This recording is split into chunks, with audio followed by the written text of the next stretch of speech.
himself.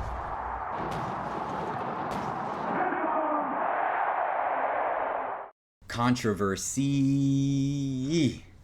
What's good, everybody? Let's talk some Tampa sports. Todd Bowles, he has everything. Everything Bucs media is pretty much being talked about Todd Bowles right now. I mean, major Bucs media outlet. And when I say major, the biggest Bucs media outlet calling, Todd Bowles has hit his ceiling as a head coach. I love you, Scott. And, we have to talk about this. I kind of glided past it in my recap of the game and my film session and the Bucs' biggest offseason needs. Kind of glided past it. Let's have this discussion. Let's play both sides. What is the side of everyone saying he should be gone? What is the side of everyone saying he has no reason to be fired? Let's go through both sides and just try to figure out where we land here. The great thing about this, honestly, it's all passion. We all care so much about the Tampa Bay Buccaneers, and decisions like these are massive for the trajectory of the team going forward. It could negatively affect the team, it could positively affect the team, and how much we all care about this team. That's why it's such a passionate and controversial subject where fans are going back and forth on social media. It's because we all just want the best for the team, and we have different opinions on how to get there. At the end of the day, we all just want the best outcome. So let's start with why Todd Bowles should be gone. And I'd say most of the pressure from this is because of Liam Coen and the success that the Tampa Bay Buccaneers have had offensively this year. And not just the success and just the numbers that the team, the offense put up in general, but the growth of players and the speed of the growth of these players. I mean, you look back at what Dave Canales did to what Liam Coen did, and there's a significant jump. And Dave Canales got a head coaching job. Here we're looking at the 2023 points per game statistic on offense. This is when Dave Canales was running the offense. You can scroll all the way through here. You're going to find Tampa Bay at number 18. Just 21 points per game. That is pretty wild. That Dave Canales walked out of here last year with a head coaching gig. We flip this to 2024. Tampa Bay's all the way up to number 4, going from 21 points a game to 29 points per game.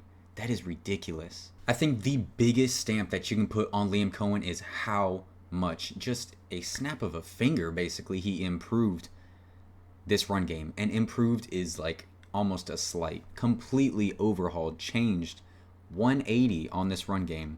We're looking at 2023 right now. Dave Canales led offense. Yards per carry? Yeah. Worst in the NFL.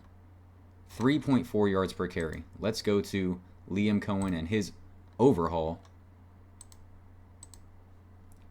Third in the NFL. 5.2 yards per carry. That is his biggest stamp. Buccaneers have not had a run game in a very, very long time.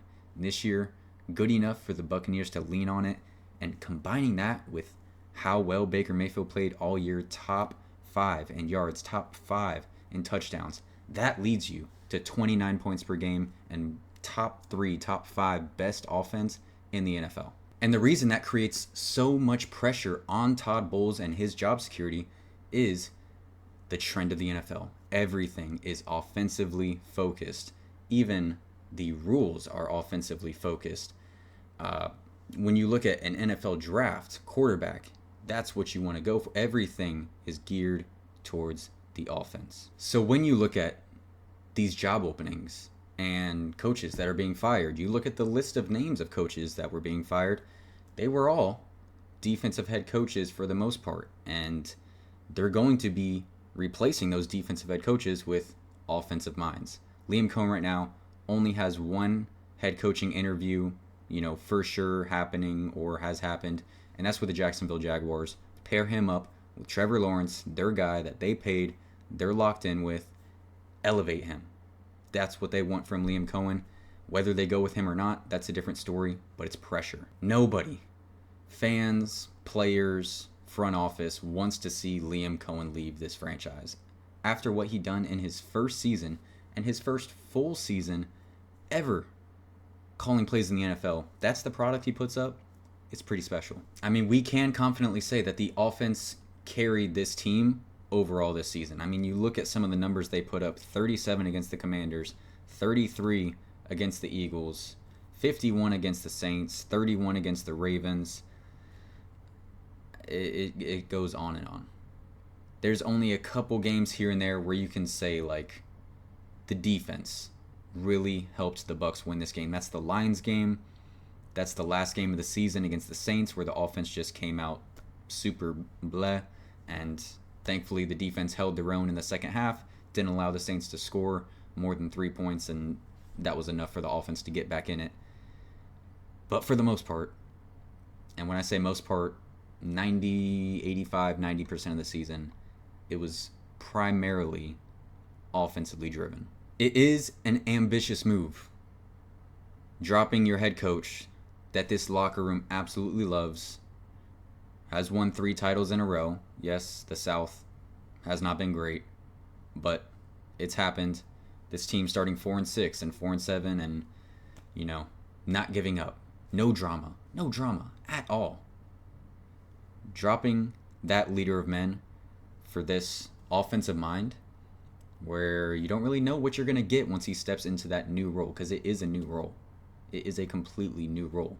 Is he still going to be calling plays? Yes. But all of the other things, all the behind-the-scenes things, how do you handle drama? How do you handle players not getting along? How do you handle players upset about not getting enough playing time? And there's a lot that goes into a head coaching role. So to me, yes, it is an ambitious move, but I do see the reason. Like, you have to evolve to stay relevant in the NFL, and not only stay relevant, but to be in that top tier, to sit at the big boys table. You have to evolve. And that move does trend toward evolution. But is the result what we want? Because we don't know what happens once Liam puts on those new shoes of a head coach. Nobody knows. Now to the flip side, Todd Bowles and why he should stay. You look at this team overall, and you look at what Todd Bowles inherited. He's gone from 8 wins to 9 wins to 10 wins. Is it a Super Bowl like we all hope and dream for? Just so does the locker room? No, it's not. But it is a steady improvement. Overall, Todd Bowles did not have much to work with. These 3 years that he's had to be the leader of this team, he has suffered from what was left over cap space wise from the Brady years. No money to go out spending to get free agents, to get guys to fill in holes on his defense, and that leads to a lack of depth. You combine that lack of depth and that youth. The Bucs are the second youngest team in the NFL. Tons of 1-year guys, 2-year guys, undrafted free agents. You combine all of that with the injuries this defense had to go through all year long. I don't think the result is as bad as some people are making it out to be, in my opinion. I do feel like some people beat their chest on this subject as if they're like 31st worst defense in the NFL or 29th worst defense in the NFL. When you look at points per game, the Bucs are 17. That's quite literally middle of the pack. With the defensive head coach, yes, you expect it to be better, but if you give things context, like you have to use context when you look at situations with as much depth as a head coaching position, going back to those cap space issues and, hey, Jason, we have like a really bad lack of depth at corner and edge rusher. Can we sign someone so that we can, have some production there? And he goes, sorry, Todd, my hands are tied. I mean, what am I supposed to do? We have tons and tons of dead cap from the Brady years, pushing off Brady's contract and Jensen's contract, all of these contracts because we were in that win now mode. So, sorry, Todd, that lack of depth you have at edge and corner, we'll look around at the undrafted free agents and we'll get back to you. It's tough. It is a tough, tough position to be in. Last offseason was the first offseason where they had a little bit of spending money. So they go out and get Bryce Hall. Very good depth piece at corner. They go out and get Jordan Whitehead to secure up that safety duo because no more Ryan Neal, please. And, how does that play out? One guy goes down in the first half of week 1. Boom, your depth is gone. Here comes undrafted free agent Tyreek Funderburg, and here comes special teams gunner Josh Hayes. Good luck. And oh, by the way, not only are they going to be your third string cornerback, Jamel Dean's going to, do what Jamel Dean does and get injured. And yeah, those guys need to start on your defense now. And yeah, also, you still don't have a premier edge rusher, so, Kirk Cousins twice this season is just going to be able to sit there in the pocket and, oh my goodness, Darnell Mooney, Kyle Pitts, Drake London. Tough position to be in. I'm just making the argument, guys. As for the narrative of has Todd Bowles hit his ceiling as a head coach, I cannot say yes to that. There's too much unknown. I need to see Todd Bowles with a good pass rush.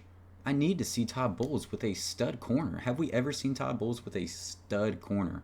We've had Carlton Davis, we've had Jamel Dean, but are we calling those guys stud corners, like lockdown corners? I'm not.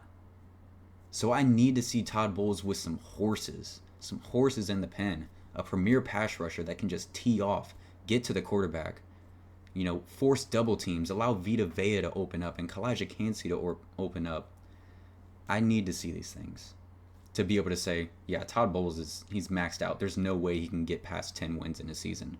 I can't sit here and say that there's no possibility he can get to 11 or 12 if he gets that roster, those horses in the pen that he needs. I can't say that. If this team the last few seasons had, good depth and Aiden Hutchinson, okay, now we're talking. I can say, bro, you got all these pieces. You got what you need to have a good defense as a defensive-minded head coach. Sorry, but it's time. So there's two sides to every story. I hope I did a decent job at least giving both sides. The Liam Coen side, man, what this guy's doing is special in his first season calling plays as an NFL offensive coordinator. What could he become in 5 years, 10 years? Man. And then Todd Bowles. Man, this guy does not have much to work with. His hands were completely tied this season with lack of depth and tons of injuries. So, there's the both sides. Please comment down below. Let's get some discussion going in these comments. Your thoughts, your opinions. I'd love to hear all of you guys out, no matter what side that you're on. So, thank you guys so much for watching. Please like and subscribe. Go Bucs, and y'all have a blessed one.